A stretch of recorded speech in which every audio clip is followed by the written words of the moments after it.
welcome in this session.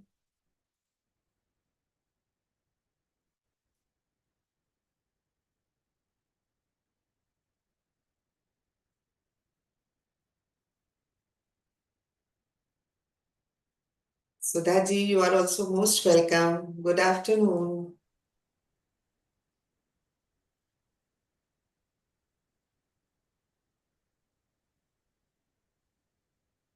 Yes. Yeah, good afternoon. Dr. Umakant Das, sir, is also visible on screen. Director IRMA. Namaskar, sir. Namaskar. Hearty welcome. Thank you. Thank you. How are you? I am fine, madam. How are you? How's Gujarat?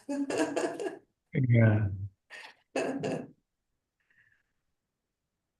So, under your guidance, IRMA is doing very well. Thank you. Thank you. So it's all support people like you, madam. It's not an individual, it's a cooperation that we are getting from all quarters. Very true, sir. Yeah, so Very we true. are trying our best. Very true, sir. But you are acknowledging this. This is a great thing. This is telling something about your personality. Namaste, Didi. Can we start with the session? Yes, please. We can. Thank you so much.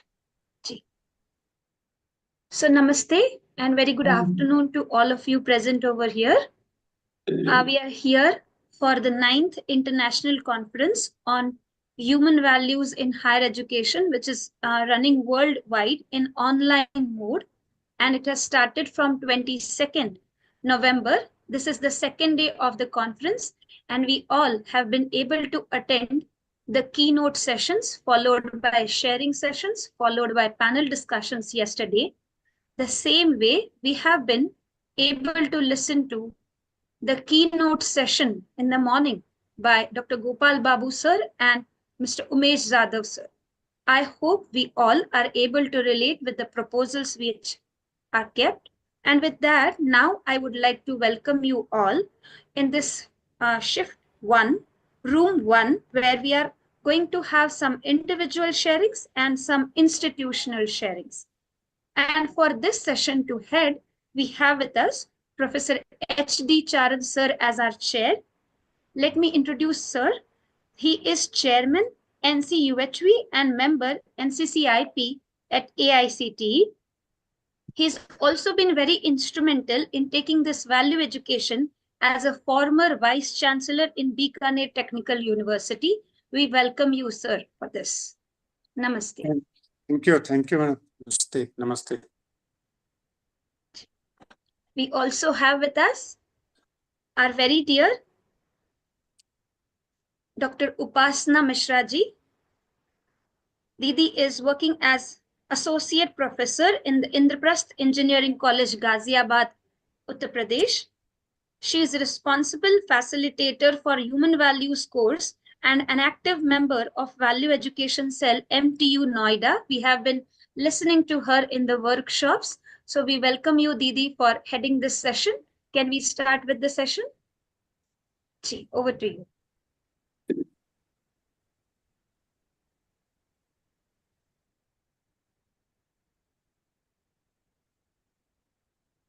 Your mic is mute. I should unmute your mic. Upasana Didi, your mic is mute. Okay. Thank you, Nidhi ji. Thanks for this warm welcome. Honored to participate in this sharing session of Day 2 in 9th International Online Conference on Universal Human Values in Higher Education, ICHVHE 2024, being organized during 22nd to 24th November 2K24. Delegates from Japan, Asia, Pacific, and India are connected through Zoom and YouTube, as we all are aware. Chair of the session welcomes all in this August gathering of individuals with a strong commitment for the transformation in the society, keeping education as the entry gate in view. Namaste, H.T. Charan sir, for gracing the session as chairperson. Namaste. Namaste. Ji, namaste. Namaste, Rajiv Kumar sir, Member Secretary, AICTE. Namaste Abhinav Rajvarma sir and Kishan PKV sir with your director from IRMA. Namaste. Namaste all the delegates participating in the session. Value education is not merely a concept, rather a process to understand, learn. Our living is direct reflection of our understanding and learning. Behind every learning, certainly there will be some understanding. So understanding is in the center of our conduct.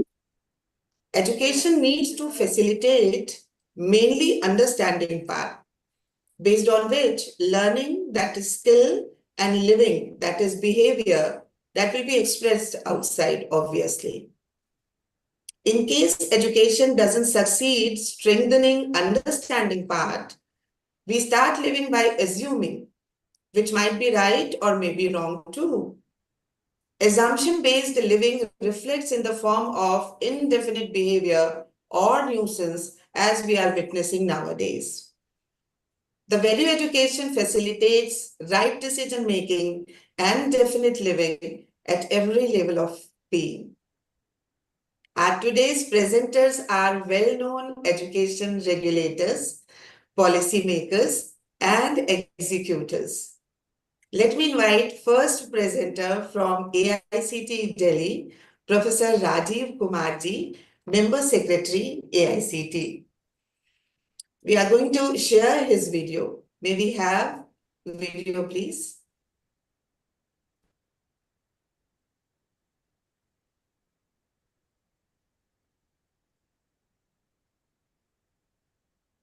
Requesting tech team to share video sent by MS Rajiv Kumarji.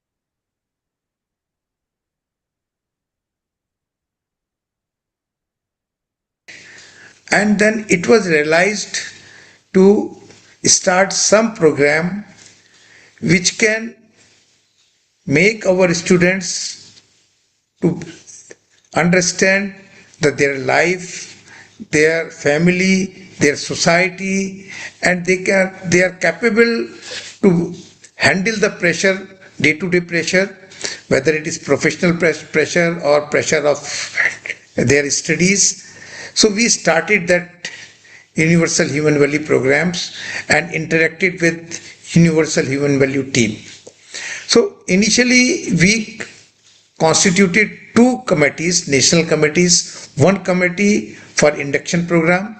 We decided that 3 weeks induction program, mandatory induction program in all higher technical education institution, and to conduct this induction program we need trained faculty. Then immediately we started another committee, that is National Committee on Universal Human Values, with the task to train faculty to conduct these induction program and the courses on universal human values in our institutions.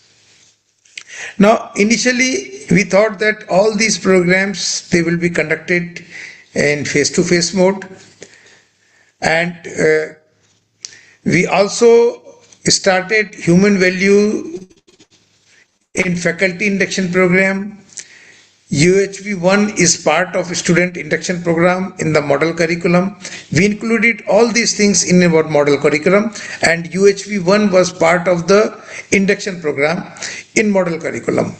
And UHV2 is a 3-semester course was designed, three credit course was designed, and that was for the second semester. Similarly, a minor degree course of 18 credits was developed. Along any student who is pursuing his undergraduate program, he can undertake this course, 18 credit course, and get minor degree along with his usual degree in universal human values. Then we also started that because large number of students, they are coming from the rural areas, so we need to conduct all these faculty development programs in their own languages, and that's why a decision was taken to translate all the material in this UHV's universal human values in the 9 Indian languages. And for the self-learning, it was decided to prepare SWAM courses on SWAM portal. And also nodal centers, because India is a large country, everything cannot be handled from the Delhi. So it was decided to start nodal centers, UHV nodal centers across the country. So in 1980 to 2017, if you take, only UHV team efforts were only in 40 plus universities in 10 states. Because AICTE has nationwide presence, when 2017 AICTE joined hand with the UHV team, we could reach in almost all part of the country, right from the northeast to Kashmir, Jammu and Kashmir, we could reach and we could conduct the programs. AICTE starts focused efforts in incorporating human values in technical education. IPC formed at AICTE, now we call it IPC, means Induction Program Cell, now we call it Universal Human Value Cell. Now National Coordination Committee on Induction Program formed to implement student induction program and universal human value program and follow up with regular level input. This was also make part of the model curriculum. Now in 2019, our National Coordination Committee on Universal Human Value started and developed this universal human value programs of higher level. And 20 online FDP started because we have to stop this offline faculty development programs just because of COVID. And I'm happy to share that our UHV team used technology, developed technology during this COVID time so that they could reach effectively to the remotest part of the country with the help of technology. And they modified this LMS accordingly. They were doing this data analysis, they were conducting quizzes in between. Since 2020, they are conducting all these quizzes in between this faculty development program online. In 21, minor degrees were approved, which were of 18 credit. 22, translation work was started. This was done purely by the volunteers of our team. And 23, UHV for holistic value-based education vision document released at Akhil Bharatiya Shiksha Samagam, New Delhi. UHV services extended to social organization like Rajya Anand Sansthan MP. And in 24, UHV has reached every state of the nation. In 24, we are now in every state of the nation where more than 80,000 faculty has been trained, has been oriented, and 2,037 universities has appointed university coordinators on human values. So this was a journey of this Universal Human Value Program. Now, what we observed through the interaction that with the faculty or with the students, those who are attending this induction program, and the faculty, those who are attending this FDPs, that increase in clarity of purpose, happiness and prosperity. A more inclusive, holistic and human world vision and internal compass, their natural acceptance, therefore a feeling of swatantrata with an increased sense of responsibility, increased sense of commitment towards relationship, particularly in the family, workplace and society, by understanding trust, respect, gratitude, love and compassion. Commitment towards excellence, increased productivity, increased sense of responsibility, feeling of responsibility towards development of society and nation, a deep sense of gratitude and commitment towards elders, human culture and religion, relief for confusion, peer pressure, tension and depression.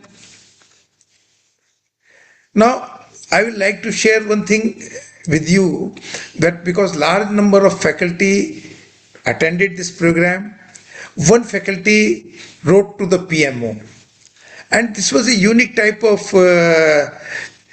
grievance, or what you can say complaint, appreciating the faculty development program, their delivery, their organization, everything he was appreciating.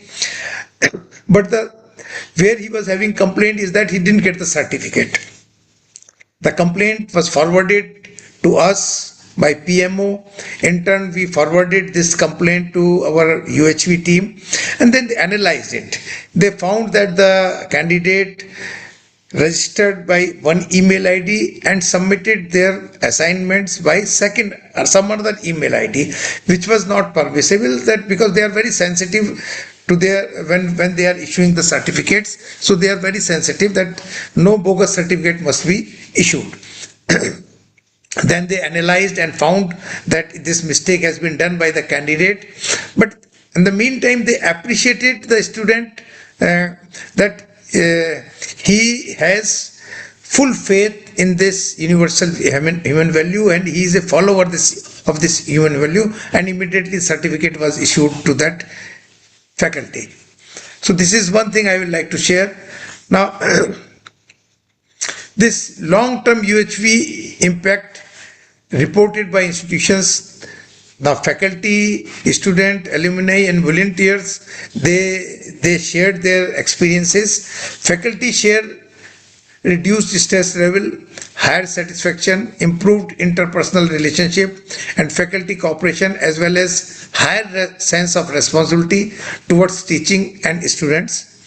Students shows greater academic sincerity and results, improved self-discipline and conduct, less destructive tendency, stronger mentorship and volunteerism, increased involvement in all societies and greater social responsibility. Alumni report appreciable teamwork, collaboration, productivity and leadership potential. Holistic solution-centric approach, problem solving and clarity of root cause of good work-life balance.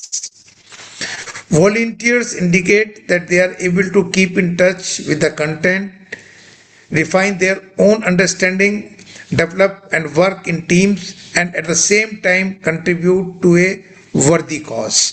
So these were some feedback from the faculty, student and other stakeholders. Now, then we thought that we should also give this to the impact study of this faculty development program to some institutes. So we choose IRMA to do a impact analysis of the faculty development program. IRMA conducted this impact analysis. They contacted with more than 27,000 plus participants from 5,000 plus institutions from 34 states and union territories, and they found that enhanced need to develop holistic human world vision, understand the life in harmony, purpose of education, shift from skill to skill guided by human values, life goals shift from competition to excellence, prosperity is beyond accumulation, includes understanding need, production and responsibilities, shift from exploiting nature to contributing to its harmony. So these are some of the recommendations or findings by the IRMA. This IRMA report will be discussed in the later part of this conference. The IRMA representative will discuss, those who have conducted this study, they will share more about this report in this conference. Now, what are the key reasons or key strengths of the universal human values for a big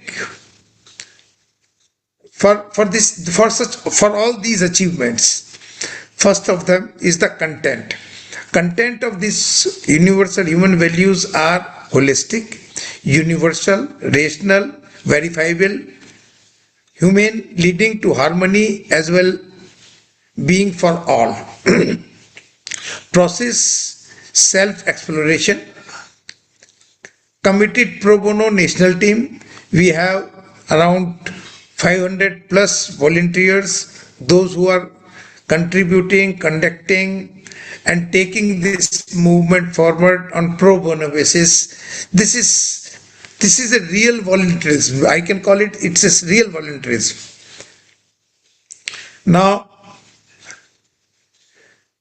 our future plans are that we want to translate this material in all Indian languages, propagating this to all higher education institutions, not only AICTE, but all other higher education institutions, establishing 10 national universal human values nodal centers by 2025, making our learning and UHV resource material and resource team available to the society at large. So this is our plan, future plan.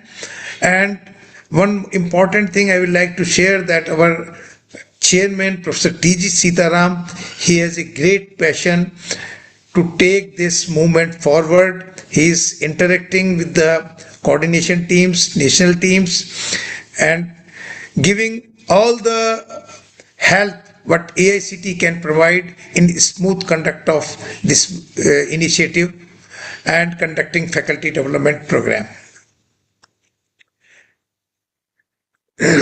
Now, UGC has also come forward and he has also started taking this movement. They are also becoming part of this movement, and all other institutions, those who are not AICTE affiliated institutions, they are also joining hands, and MMTTCs requested to conduct training programs in collaboration with the NCCIP AICTE on universal human values as an effort towards inclusion of human values in higher education institutions. Now they have started human values in faculty induction program, Guru Dakshata, human values in students induction program, they have started, and human values and professional ethics, Mulya Prabha, they have started, and curriculum of life skills, Jeevan Kaushal, they have started. So all such things, good thing they have also started. So this is a movement which started in higher education in 2017, and it is showing results. And one important thing is that large number of cases of depression, there were large number of cases of depression and suicide up to 2016. But after starting these courses, there is a trend and these cases have reduced up to a large extent.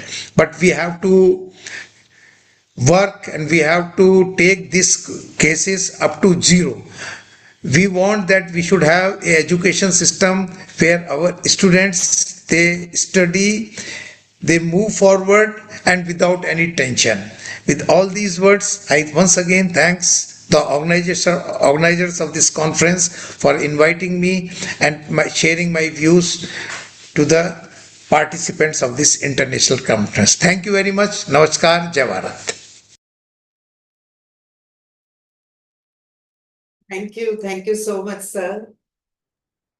Great to see that AICTE, as nation's highest regulatory body in technical education, is duly acknowledging the worth and taking all possible initiatives to expand it nationwide. North to east, north to south, east to west, in all directions now UHV is expanding.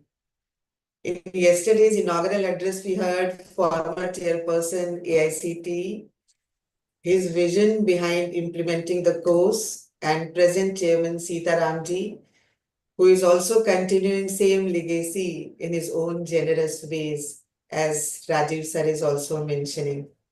And today Rajiv sir presented the detailed view of AICTE. Appreciable, a great round of applause for AICTE's initiative to expand the UHV nationwide. Thanks to all from the core of my heart. Thank you so much. It is worth mentionable that 254 participants are connected here on Zoom platform, and each and everyone reflecting in chat box, conveying regards and mentioning about initiative of AICTE, appreciating it. Thank you very much on the behalf of AICTE, and we will convey your expressions, your reflections to AICTE. Thank you so much. And thanks for this active participation. And we expect this active participation in next presentation, which will be live.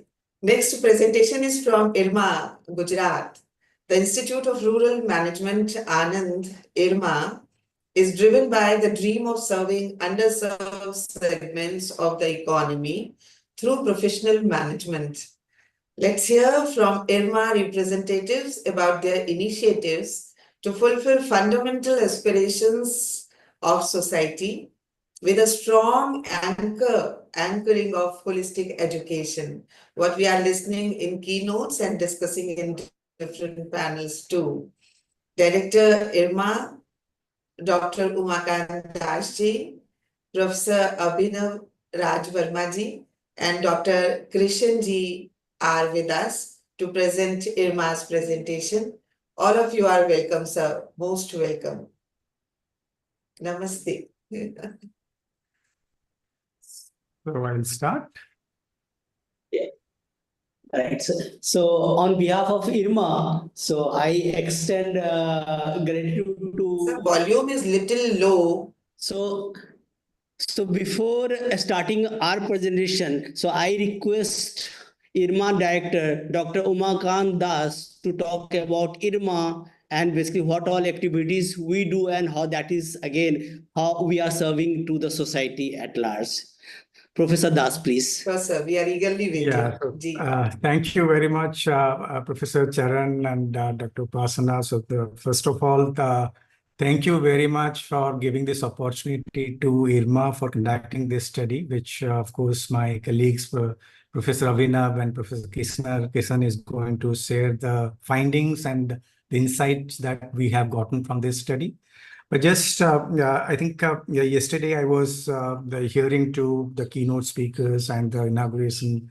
Today also I was watching the first session.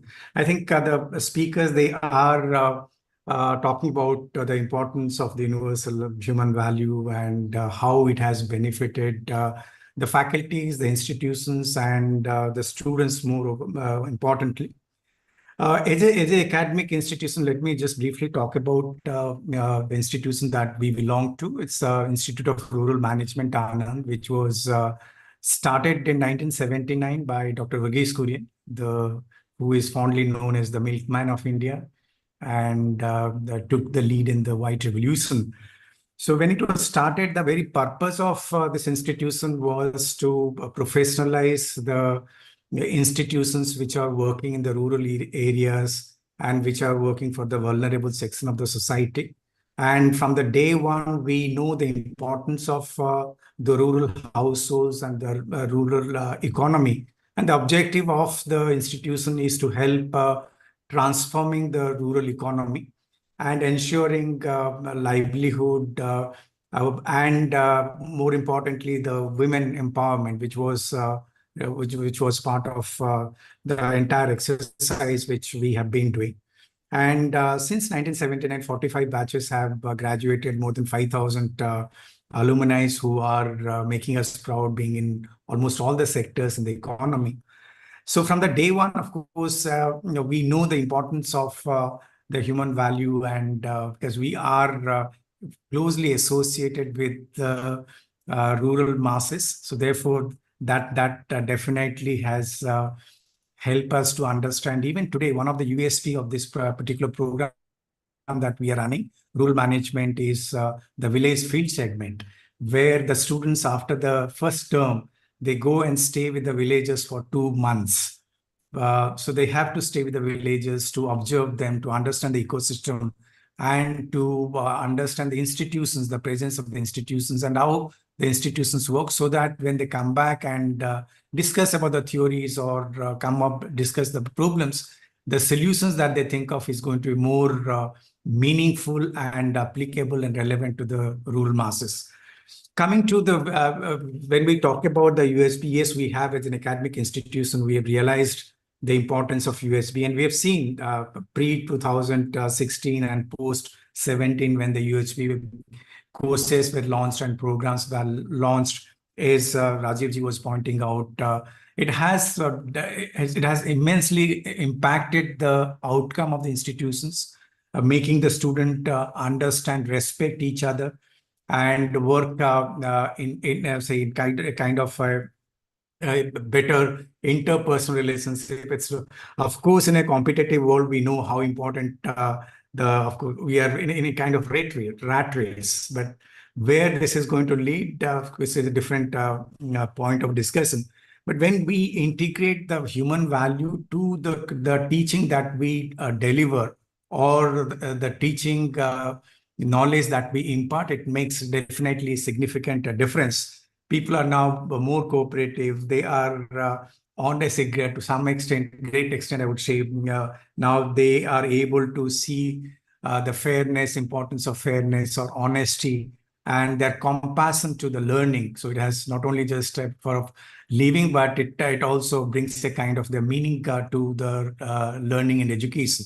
So apart from doing the studies for sake of doing some job or making their living, they're also willing to work for the society and willing to work for the say people around them, and more sensible to the ecosystem they are living in, whether it is environment, or whether it is the people around them, or whether it is the even animals that are around us. So that's what is the difference, which definitely the UHP program has brought in. And I'm sure with more rigorous training and content development and getting into the UHP program, it is going to benefit other institutions as well.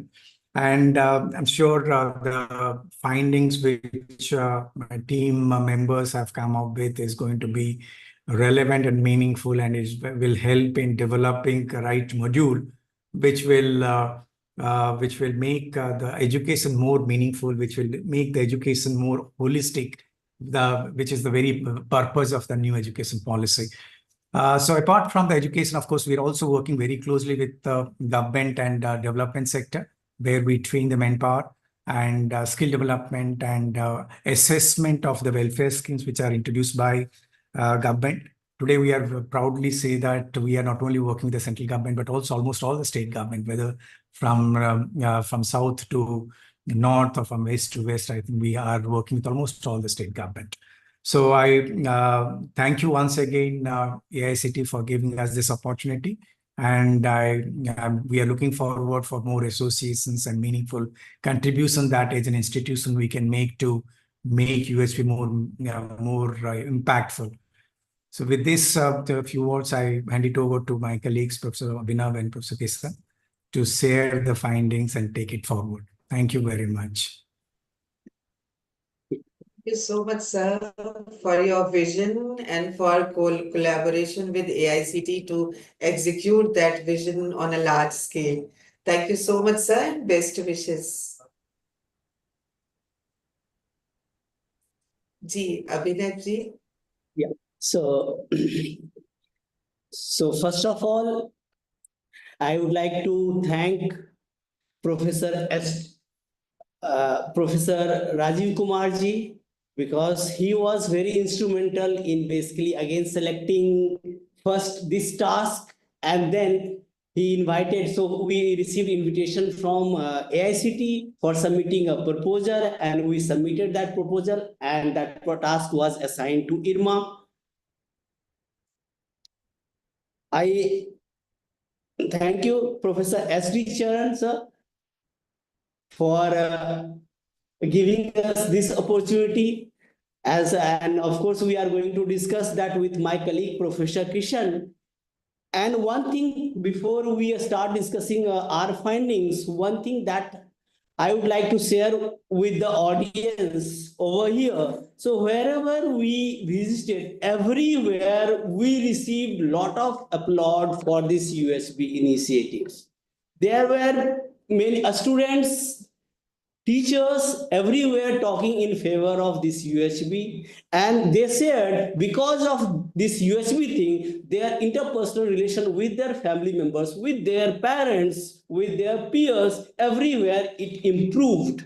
They have now, they are able to basically give more focus towards their study, and even in a short span of time, they are able to basically learn more, and now they are moving towards basically just thinking. Earlier they were thinking, okay, education is just to make one's job ready. So now they are thinking it's not so. Education is beyond that. Education is to make one life ready, and from value education towards value-based education. And after that, as USB is planning to basically move towards basically again value-based living. So wherein basically what all important is for us, we need to have right understanding on that, and right understanding is to be developed based on the self-exploration as the process, because again after having some practical knowledge only we can say whether one is good or bad. Second, there were queries everywhere, okay, on what basis we are going to decide, okay, what is good.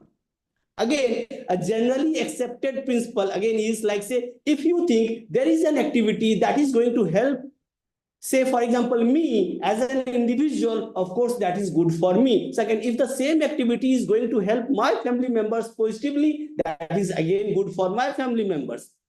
Third, if that activity is going to contribute positively at the societal level, that is good for the society. Fourth, if the same activity is going to have positive impact on the nature, of course that is good for the nature. So that way, if one activity is going to have positive impact at all the four dimensions, at the individual level, at the family level, at the society level, and at the rest of the nature level, it means for sure we need to go for that kind of activities. And of course, if we have acceptance, if I have acceptance for that activity, so that activity will have natural acceptance. So now I would like to begin discussing, and for that I would like to share presentation. Hope that is enabled for us. Yeah.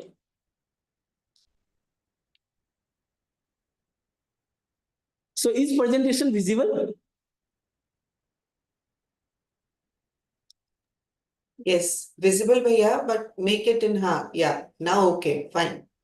Right. So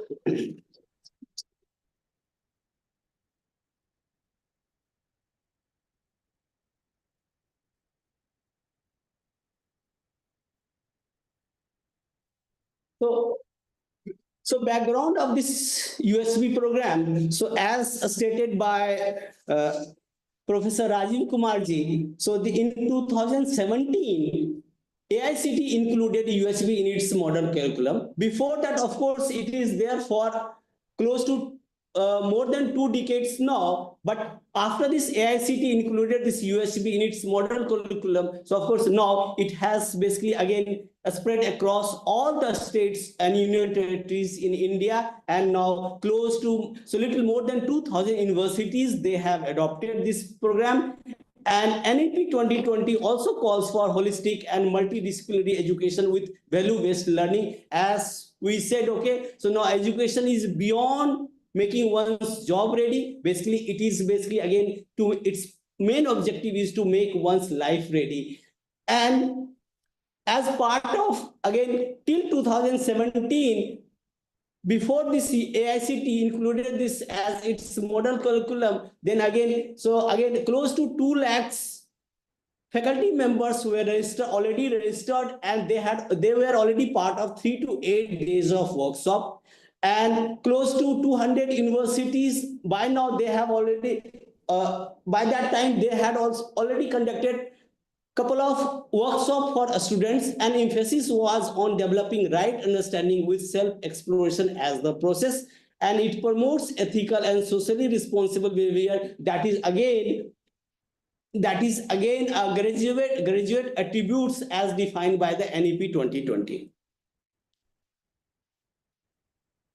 Now, I would like to just give the overview of this USB program. So till COVID-19 hit us, before that, it was primarily in the physical mode, face-to-face mode, and up to 2017, 332 such events were organized, and there were 17,481 registrations were received for that. In year 2018, 2,666 registrations were there, and of course, year after year there was increase. But in 2020, as we know, like COVID-19 hit us, and it was complete lockdown scenario all over India, and it was conducted in the online mode, and 60 such events were organized in year 2020 and 45 in 2021, and that received close to, so more than 90,000 registrations from all over India. And after that, from year 2022 onwards, so now this is being organized in the mixed mode, where online modes, of course, that is very, very prevalent still everywhere. In the physical mode also, this workshop is being organized now. Now, as part of the task that we have received, first part was to analyze responses received from more than 2,070 faculty members and more than 11,000 states from more than 5,000 higher education technical institutions across India, 34 states and union territories. And that responses were collected based on the questionnaires that was designed by the USB team and administered primarily during the 2 years in year 2020, 2021, and that questionnaire had 22 questions for FDPs and 27 questions on the 5-point Likert scale for the students, apart from a couple of quizzes that were administered in between. Second part, since it was felt there is a need to have a detailed study, and qualitative part again is very, very important when we go for basically studying the value education part, how much value one has imbibed. So again, second part was we had to interact with 3 different institutions, again from different part of India, using a mixed method, case study method, wherein we interacted with close to 200 participants, one-to-one interaction and focused group discussion, and we collected their responses and we analyzed that. As a part of third and fourth part of this study, we were tasked to develop a scale, again, that can be used to develop, okay, to what extent participant has imbibed value, human education, USV value, universal human values for students and for faculty members.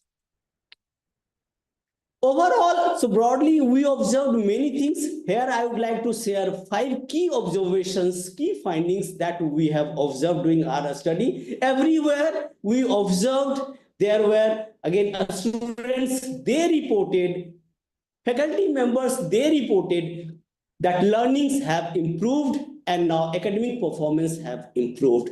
And as quoted by one of the participants, when I paid attention to lessons and interactions in classroom, my interest got kindled. The classroom interactions were fascinating and the teachers sought our opinion on real life scenarios. Second, it also led to improving mental health and well-being by reducing stress, tension, reducing destructive tendencies and distraction in bad habits.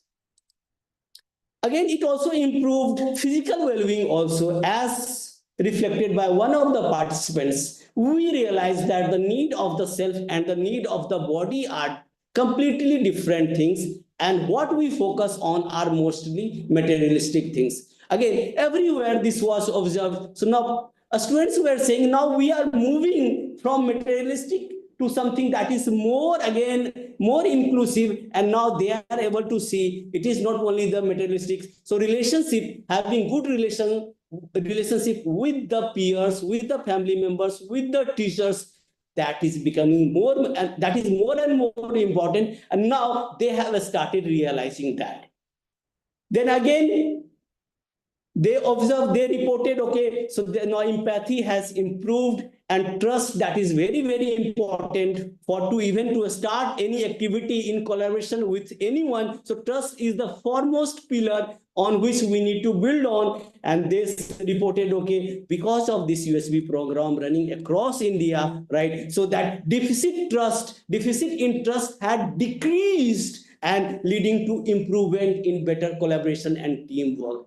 And they also reported, because there are 4 dimensions we have been talking about as part of this USB, like one is, first part is individual, wherein we need to basically focus on individual harmony. Like, so it is the, there it, like say, it is the duty of mind, self, to take good care of body, so that basically one individual is in harmony. Second, harmony at the family level. Third is the harmony at the societal level. And fourth is the harmony at the nature level. So therein they have started realizing. So now they have more concern, they are more concerned for the issues that are there at the environmental level. And one participant reported, yes, I am now trying. Now I turn off lights in my room and classrooms whenever I say they are not in use. And this is my humble contribution to saving nature. Also, I do not buy things that are not required.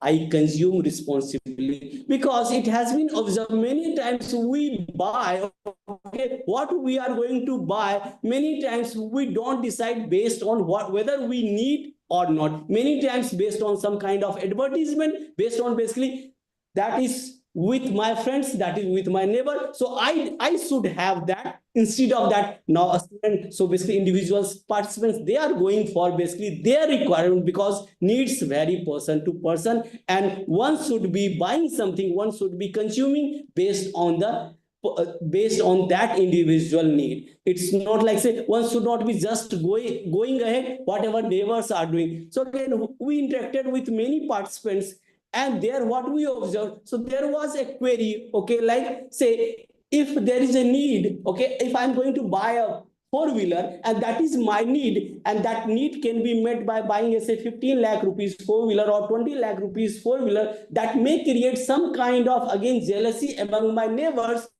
How to mitigate that? Whether there is a possibility to mitigate that kind of jealousy coming up in the mind of neighbors. So of course, again, people started thinking, and there was again a response came from one of the participants, okay, if my neighbor, they have that kind of belief, if they are in crisis and they can approach me because I have a 4-wheeler, and during crisis time, if they can approach me, if I am approachable for them, then if I'm going to if I'm going to buy a 4-wheeler, so it won't create jealousy in his mind. Rather, again, he will have some kind of positive feeling, okay, so now our neighbor has a 4-wheeler. Whenever there is a requirement, when we are in crisis, maybe we can approach that gentleman and that our need, our requirement can be met. Of course, there are many challenges, and one challenge is, of course, measuring these values, because as per the USB, what it says, happiness and prosperity, that is the continuous requirement of our self part, and body requirement, body need is limited, but the need of self, need of mind is unlimited. And there is, so that's why there is a need for developing a conducive value-based environment at all the levels, particularly in the educational institutions. So what, based on our study, so what we recommend for a USB to be more effective, we recommend that the faculty and students should be exposed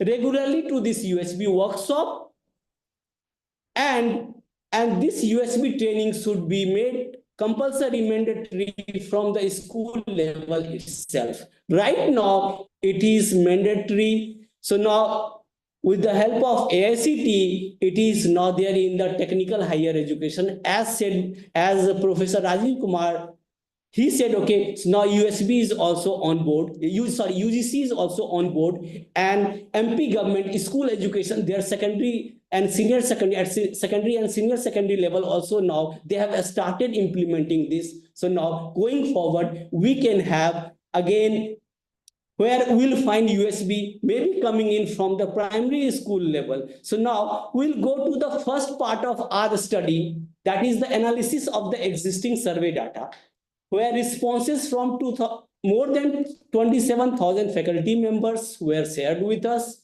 and more than 11,000 students were shared with us.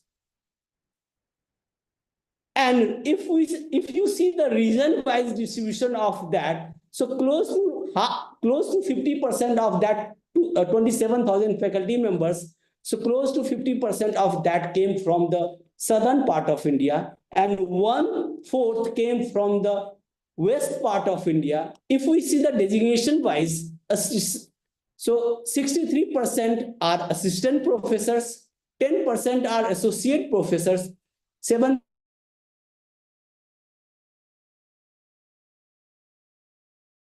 head of departments, and of course administrators and others, that includes non-teaching staff, are 16%. Again, what is not, so again, it is noteworthy to mention over here. So out of these 27,000, more than that participations, 52%, they registered for this program voluntarily, and 48% were nominated by their institutions.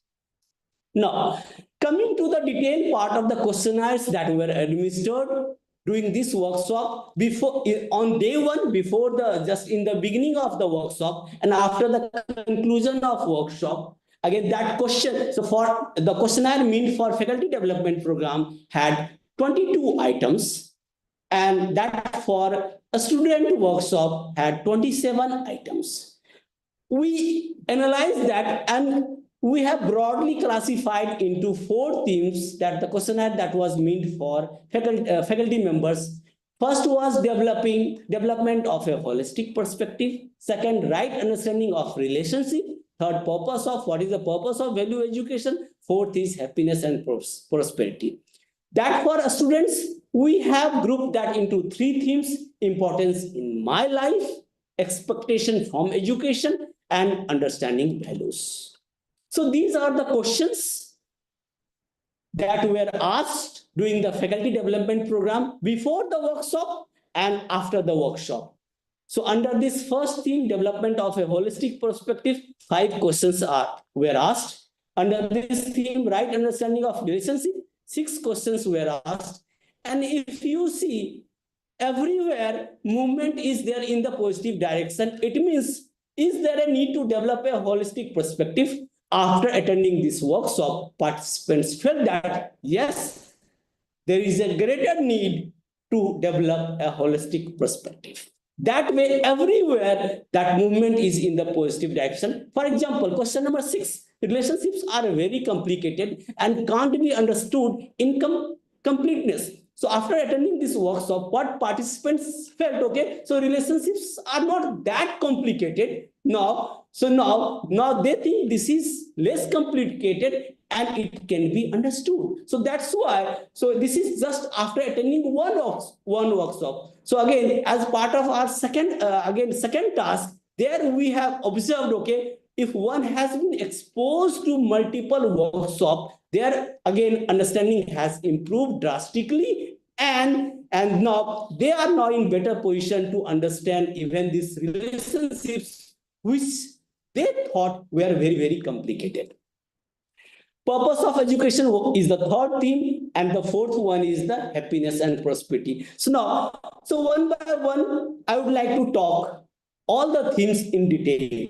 So first is development of holistic perspectives. Again, everywhere, so the participants after attending this workshop, they reported, okay, so there is a significant need. Now there is a greater need to understand themselves, understand this spirit of universal human values, and they felt there is a need to understand relationship better, because again, so whatever the problems they face in the society, what earlier they thought it is the skills, it is the lack of a skill that is creating problem in their vicinity. But after attending this workshop, they felt, okay, this is not the skill alone. What is more relevant and what is more important, it is lack of value, and it is the lack of interpersonal good relationship. Because of that, they are facing so many issues in their life and in and around. And they also felt, okay, so USB should be there, and because of that, so now they have higher understanding, and it promotes mutual development and trust, and leading to, again, higher understanding about the conservation of nature, how we can conserve the nation.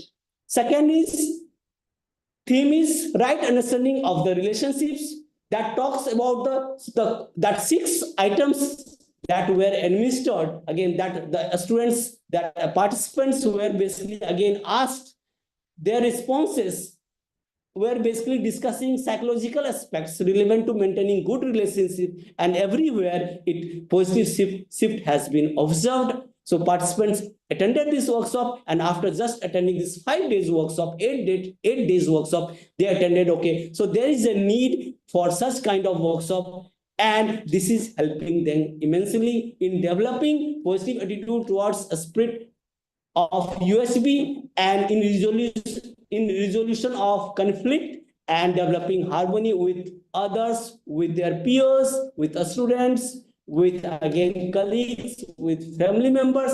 And this USB also helped them decrease trust deficit. So earlier they had higher level of trust deficit, because we know, so trust is very, very important. After attending this workshop, they felt that, so now trust level has improved.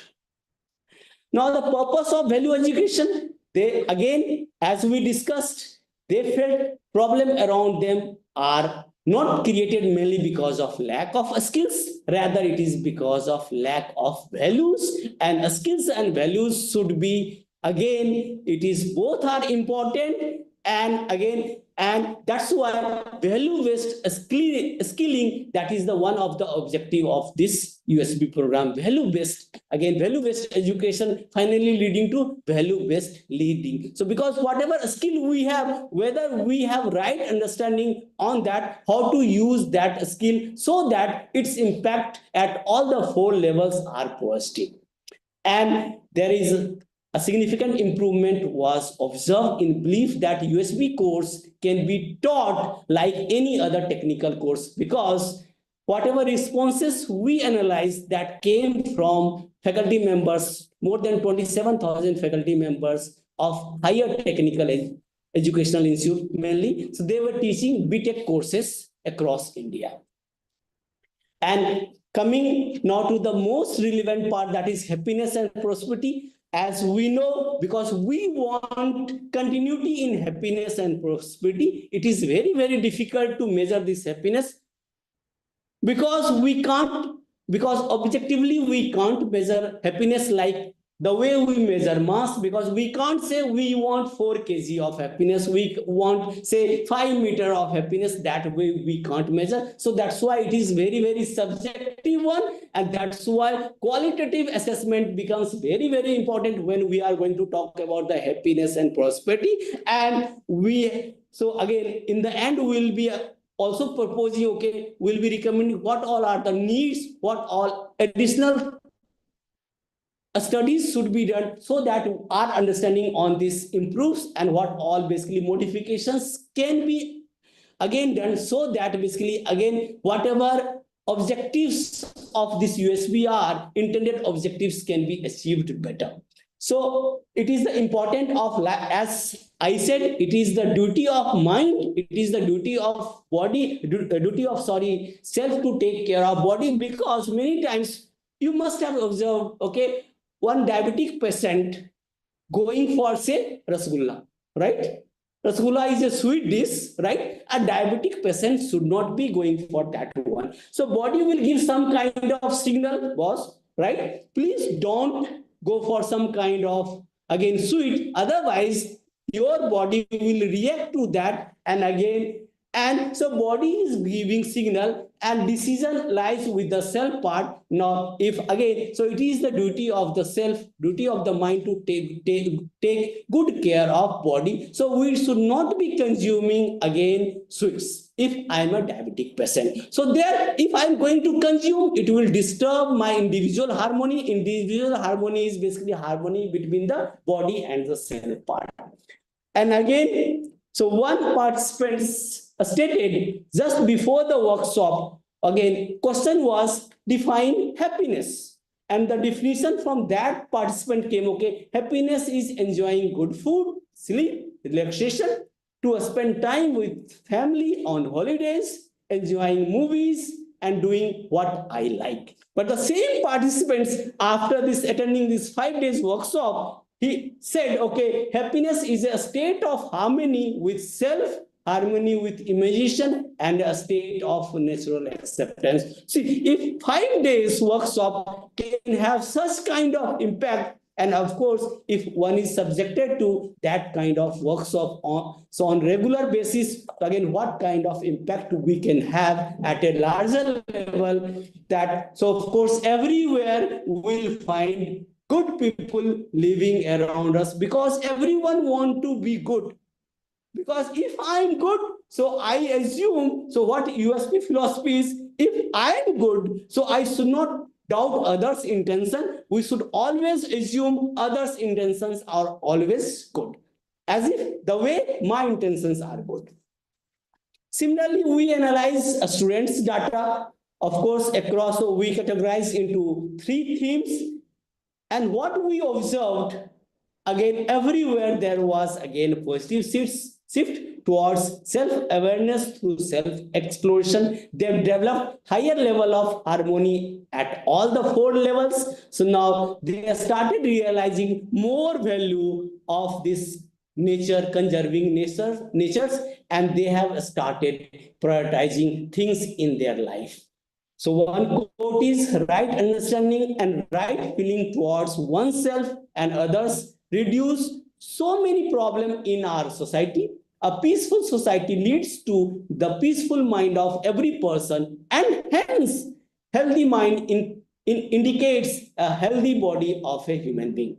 Overall, the results underscore the transformative impact of this 21 days SIP, student induction program, wherein USB is mandatory, right? So we call it that AICTE call it USB 1, and now USB 2 3 credit course in the second year, in 3rd and 4th semester. So now they are also promoting across all that higher technical educations, and this 21-day USB 1 is helping in reshaping a student's perception and fostering a more comprehensive understanding of self, society, and environment, that is nature. So now I request my colleague, Professor Kishan, to talk about the key insights we got from this study, and thereafter what we observed, what were our findings of the detailed study we carried out across the 3 different institutions of India and the scale that we have developed to measure this UHB. Yeah, over to Professor Kishan. See, Bhaiya, Yeah, please. yeah, few questions are there and few raised hands are there. I'm getting from delegates. So can we take few questions on your presentation before we Fine. invite Kishan Bhaiya? Sure. You take it up. Yeah, so please let me. Should I Yeah. see that from the? Should I read that from the chat box? Yeah, it is Dr. Shelja Hiremathaji, Professor Belagavi. She is willing to ask question. Yeah, please. Professor Yeah, please. Shelja, mic is there with you. Please go ahead. Thank you, Upasana Devi. First of all, I would like to congratulate Team IRMA and Professor Abhinav, especially for the wonderful presentation. And I would like to just ask you if we would like to, read the detailed report of your study. Where can we find it? That's first question. The second one added to that is. If we can replicate the study with our student, because we have offered 4 credit course on UHV, like 1 credit being the foundational course UHV 1 and the 3 credit is UHV 2. So if we are to replicate the study for understanding the impact that the course has made on our students, can we refer to the questions that you have prepared? Is there any formality? So thank you. Thank you so first much. question. So we have submitted our report to AICTE. That all the reports are with NCC IP team also. So again, that can be shared with anyone after getting approval from the AICTE. Second part, the questionnaire part of, so that is part of our again task C and D. So again, we are yet to discuss that part. So our report has again that a scale that contains that a scale. Once that report is basically kept in the public domain, of course, all the institutions can avail benefit and that scale can be administered to all the again students and faculty members. But we'll talk about that scale later as part of our task C and task D. We are here to discuss, okay, and we are going to also talk how we develop that scale, what all things we considered, and of course, and we'll share that scale. So again, we have submitted everything to AICTE and they can, of course, and that can be shared with participants. We expect, we hope very soon that will come in the public domain. Yeah, thank you. Thank you so much. So far, we have been using the pre and post survey that NCCIP actually asks us to do after the course that we have been using. But the study that you have made is quite impressive. So thank you so much. Yeah, thank you. Thank you, Dr. Shelja. Another delegate, Dr. Dalia Chakraborty, is there. She's professor from Kolkata. Dr. Dalia, you are invited to ask question. Please unmute yourself.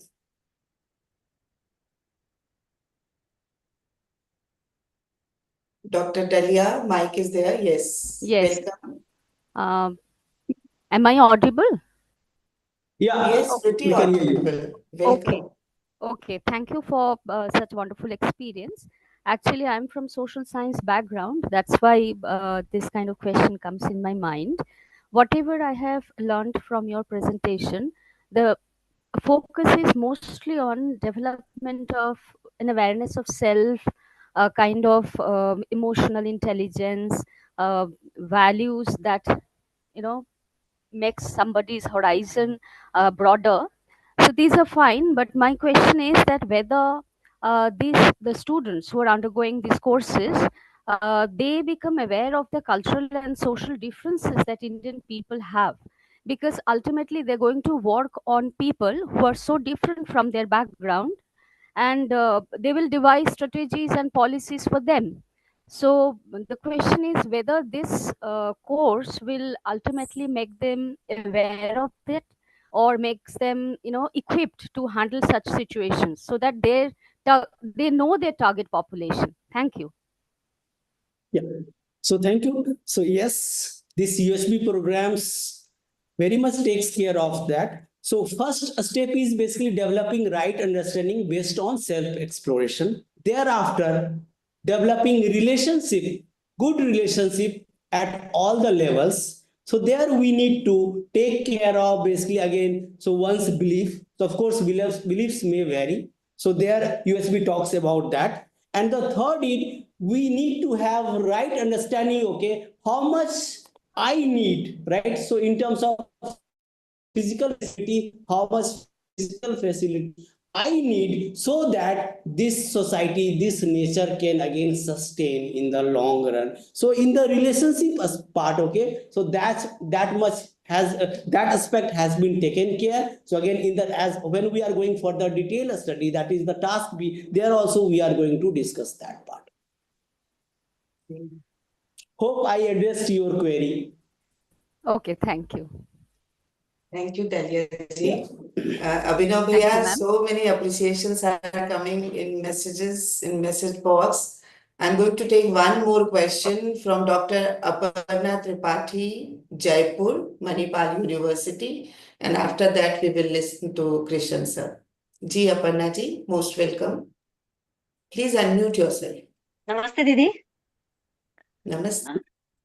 मेरा एक question ये था कि जैसे AICT की तरफ से तो बहुत सारी चीजें हम लोगों की हो रही हैं, लेकिन एक मेरा ऑब्जर्वेशन ये है कि क्या मतलब मे बी कि डायरेक्ट फोरम नहीं है बात करने कहने के लिए, अगर ये चीज स्कूल लेवल से कोई इनिशिएशन पॉसिबल हो सकता है कि जो काम हम लोग मतलब थोड़े मैच्योर बच्चों के साथ करते हैं, अगर वो चीज थोड़ा स्कूल लेवल पे हमारे लिए पॉसिबल हो, उस एजुकेशन लेवल पे, बेसिक एजुकेशन पे, तो मे बी पॉसिबल कि उसके इम्पैक्ट हमारे पास और हो।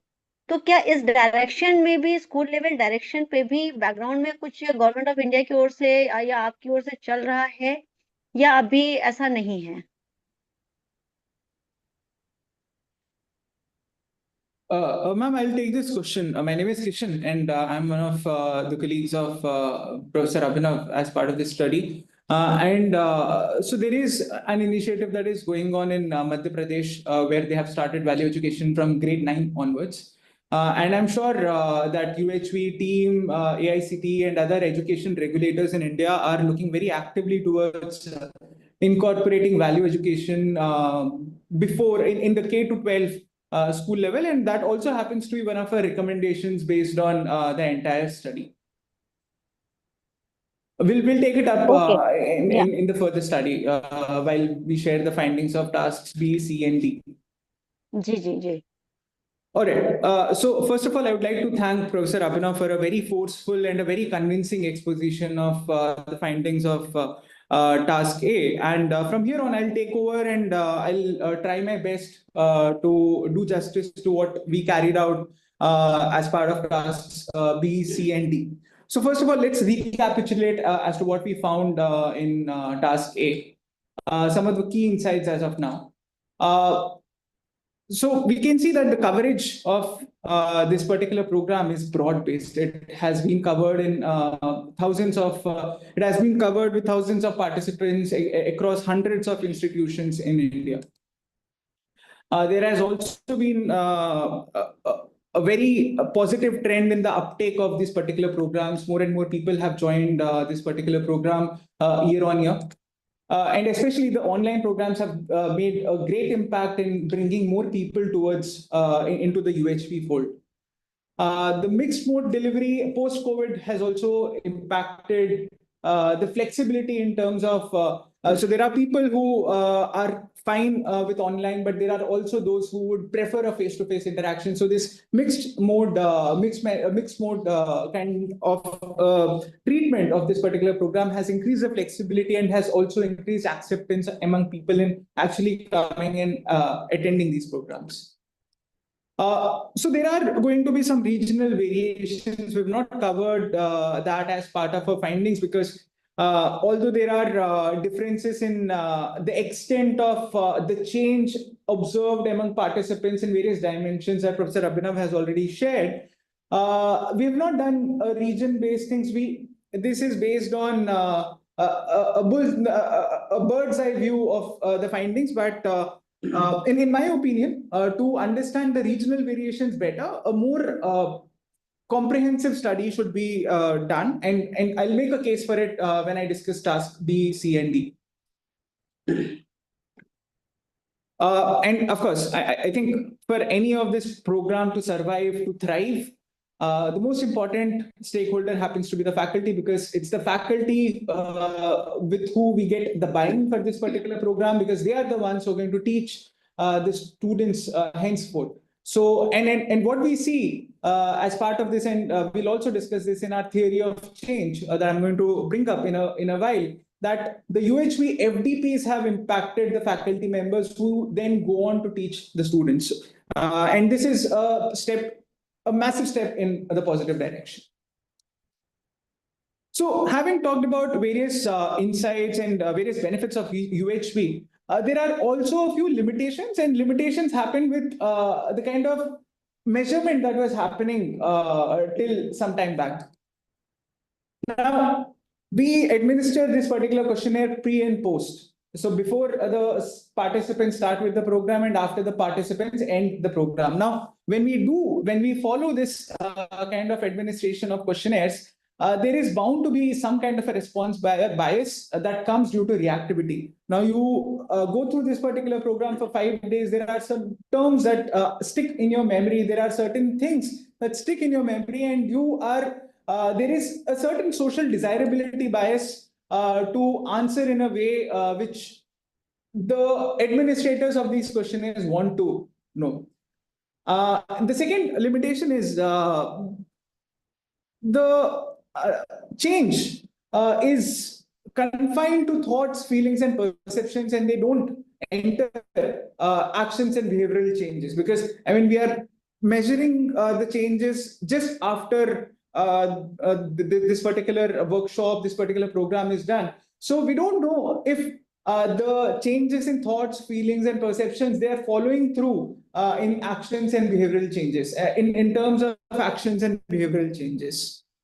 And I've already mentioned that there could be a social desirability bias. And what we do next is try and design task B, which is a mixed method study, of course, due to limitations of manpower, due to limitations of time constraints. We confine it to 3 different institutions rather than taking everyone along. So we focus on 3 specific institutions and do a case study and adopt a case study based methods to understand more comprehensively, enter the domain of learning, enter the domain of behavioral changes, enter the domain of actions through the next study that I'll bring up in 2 seconds. So task B is an institutional study using mixed methods. The title is Universal Human Values and Action, a cross-institutional exploration of student and faculty experiences. And we use a bunch of techniques, research techniques to study this particular. So we start by laying down the theory of change, which I'll bring up on the screen. Then we use a multiple case study design by Eisenhardt 1989. Our sample consists of undergrad students and faculty members from 3 different technical HEIs in India. And the basis for choosing these is purposive. And it's based on the amount of exposure these institutions have had with UHV. So one institution has had 5 years of exposure, one institution has had 7 years of exposure, and one institution had 10 years of exposure. So the difference in these 3 institutions, of course, geographic difference notwithstanding, is also with regards to the amount of exposure UHV has had in the campus. Yeah, excuse me, sir.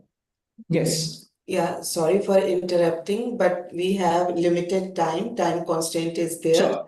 So request you to finish it in next 2 minutes, please. 2 minutes. I think only we have actually this session timings. I understand, but I mean, please allow me at least 10 minutes. We would be happy to take We need to questions. have comments from Charan sir also.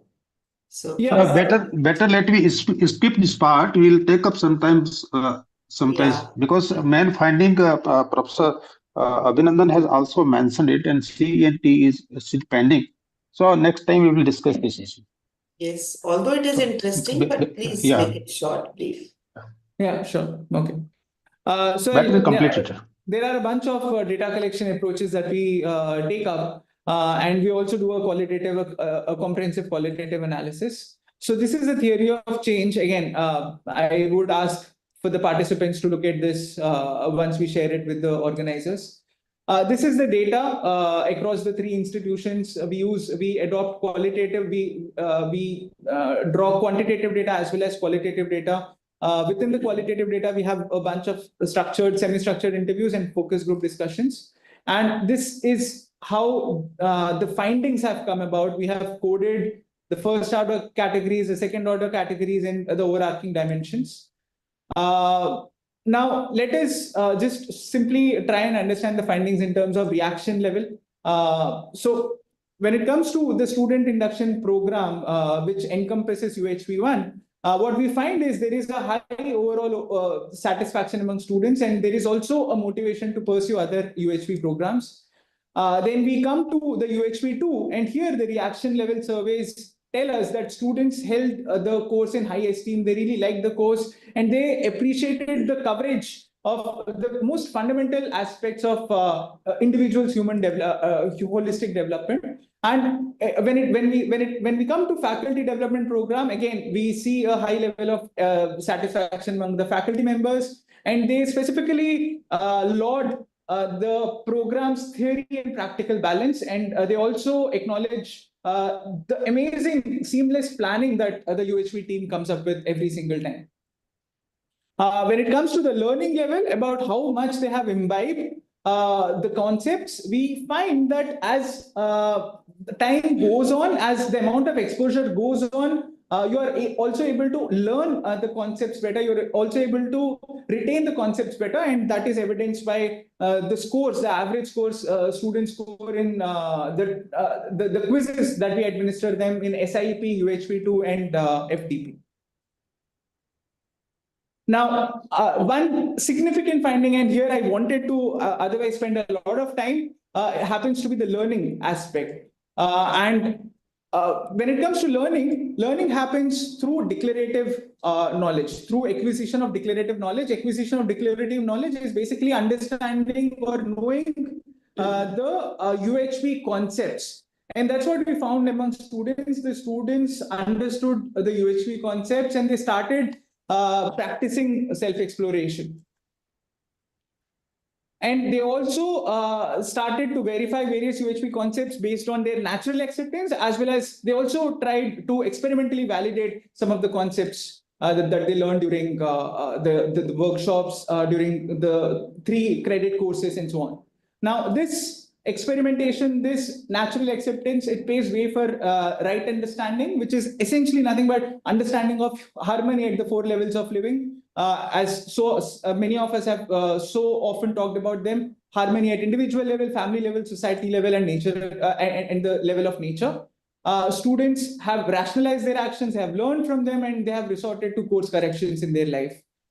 They also, and Professor Abhinav has already talked about it, they also discern between body and self, that 2 entities that coexist within any human beings, and they have understood the temporality associated with these 2 entities, and that means that they understand that self is permanent and body is temporary. And they have gone on to experience improved relationships with themselves, with their family, the society, and the nature. Now, behavior is something that we find has altered in a positive manner, although all of these are self-reported, and there is a case to understand this better through observational studies and ethnographic studies.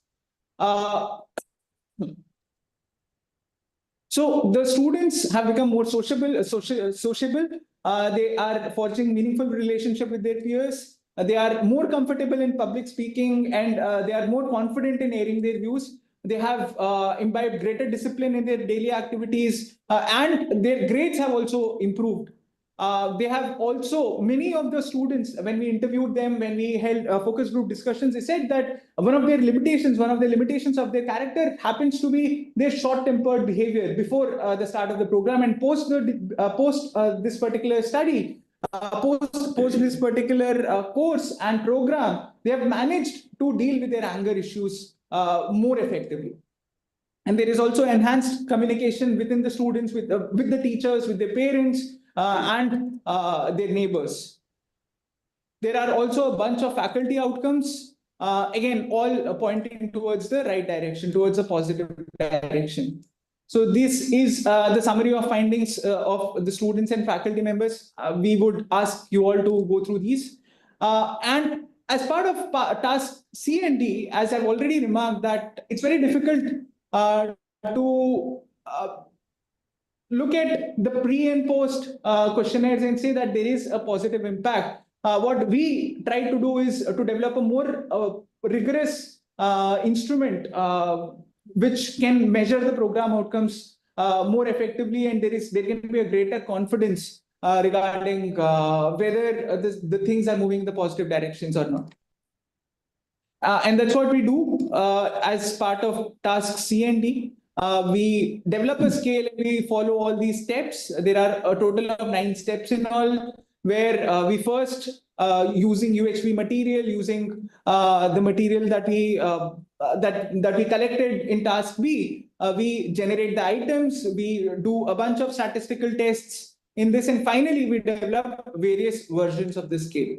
And this Word document contains the various versions of the scale, and we'll be happy to share it with you. And these scales would be available to administer to various students to answer Dr. Shailaja's question previously. So there are basic and advanced questionnaire for the students. There are basic and advanced questionnaires for the faculty members. And we have also shared the recommended order in which these questionnaires have to be administered to the students and the teachers and the faculty members. Little hesitant to remind you about time again. Yeah, we are almost done. Yeah, so finally, what we feel is there should be a more comprehensive study to understand the impact of UHV. And again, this can be done by our colleagues across various institutions. We'd be happy to help them. We would be happy to collaborate with them. What we must do is to track the evolution of the institutions and their stakeholders, including the students and faculty members, over an extended period of time. Just one period measurement is not enough. You have to track them over a period of time. And this would entail repeated surveys, qualitative interviews, ethnographic observations to understand the nuanced changes due to UHV education. And we must also incorporate perspectives from external stakeholders, such as the family members of the students, friends, and staff members in the universities. And we should also observe the sustained attitudinal and behavioral changes in faculty members and students.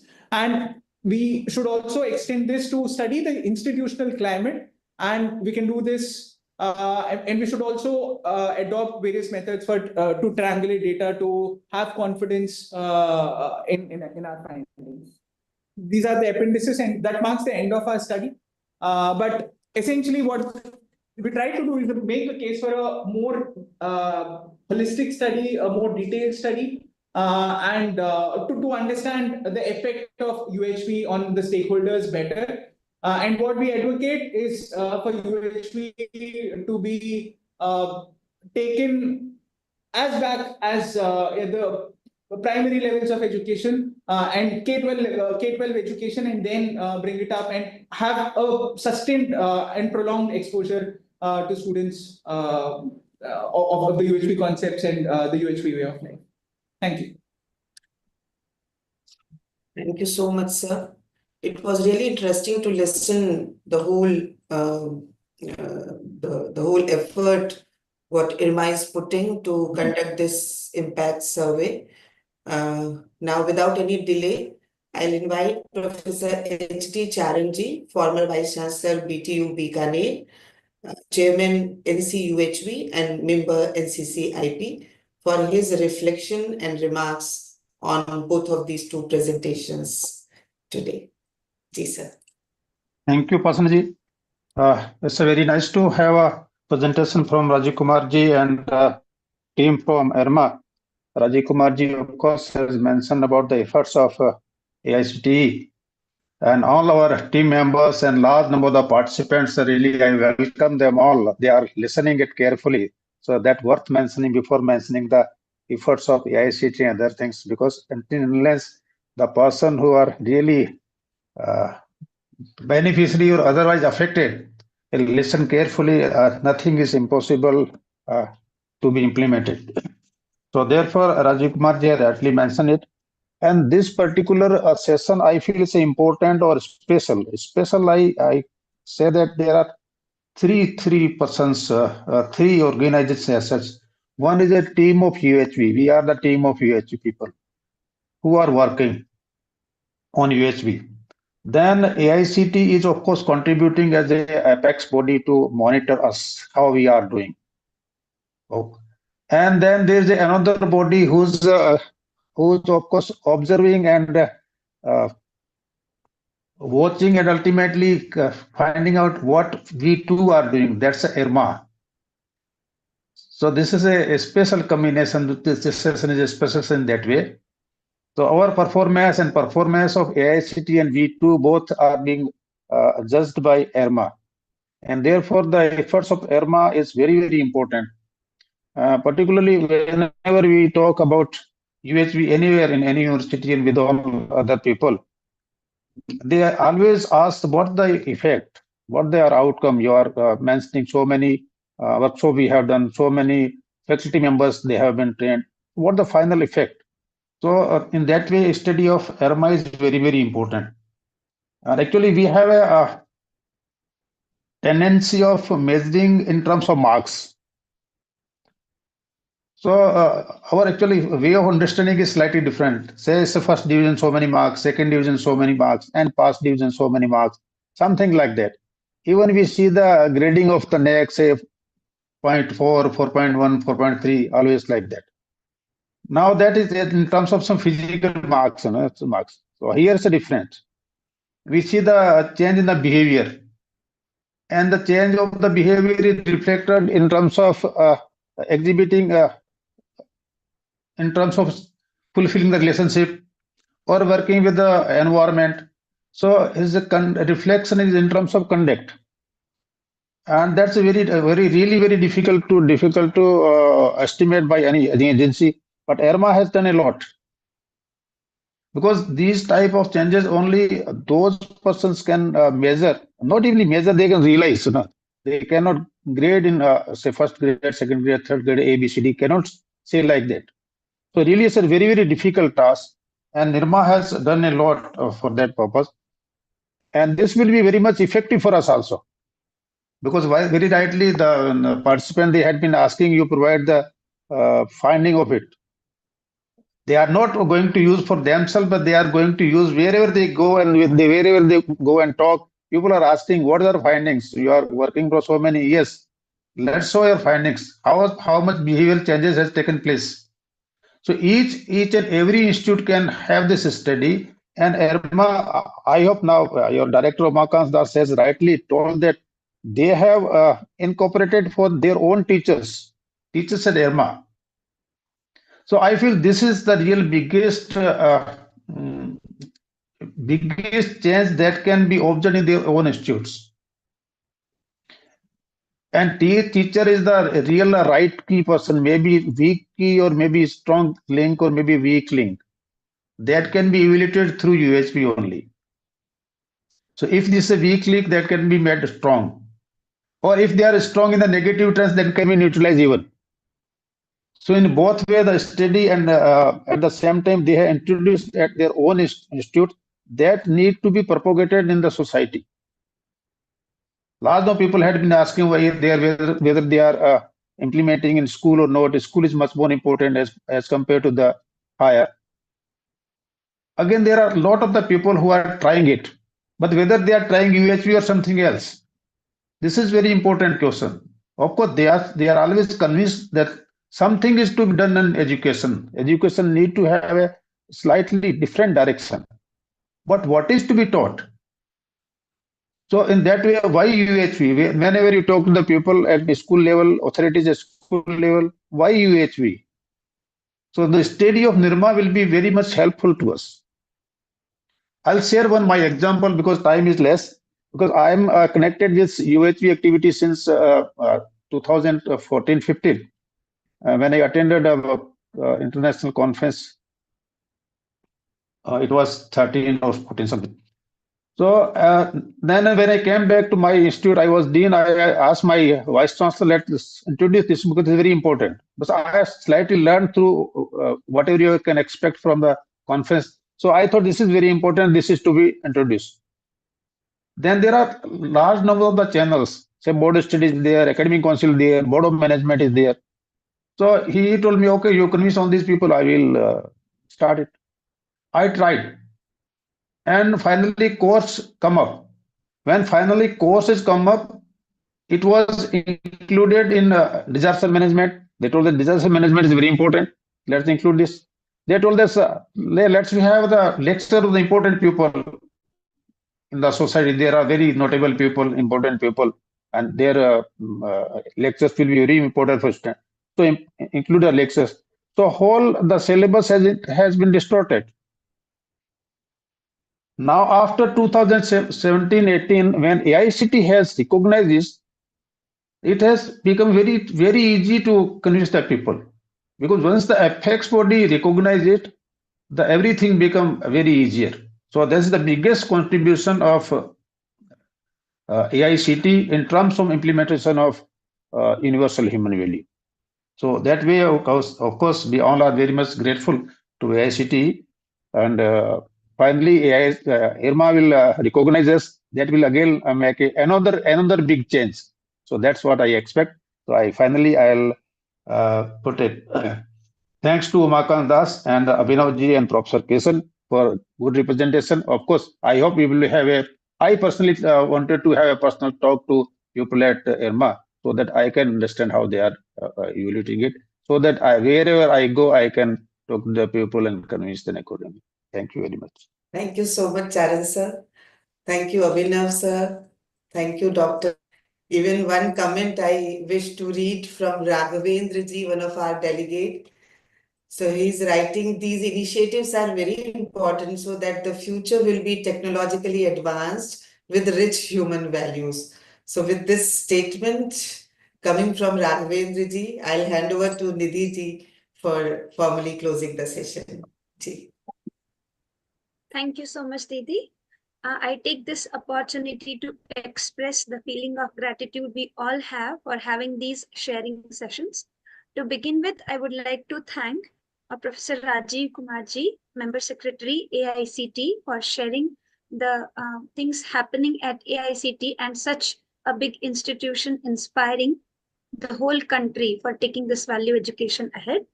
I would also like to present my thank to IRMA and especially Dr. Umakant Dasji, Director IRMA, and also Dr. Abhinav Bhaiya and Professor Kishan Bhaiya for giving us this detailed presentation on how things are going nicely with a value education part at their institute. I take this opportunity to sincerely present thank to Upasana Didi, as well as Professor H.D. Charan sir for helping us, supporting us throughout this session and giving your valuable feedback. I take this opportunity to also thank all the participants in the Zoom platform as well as YouTube.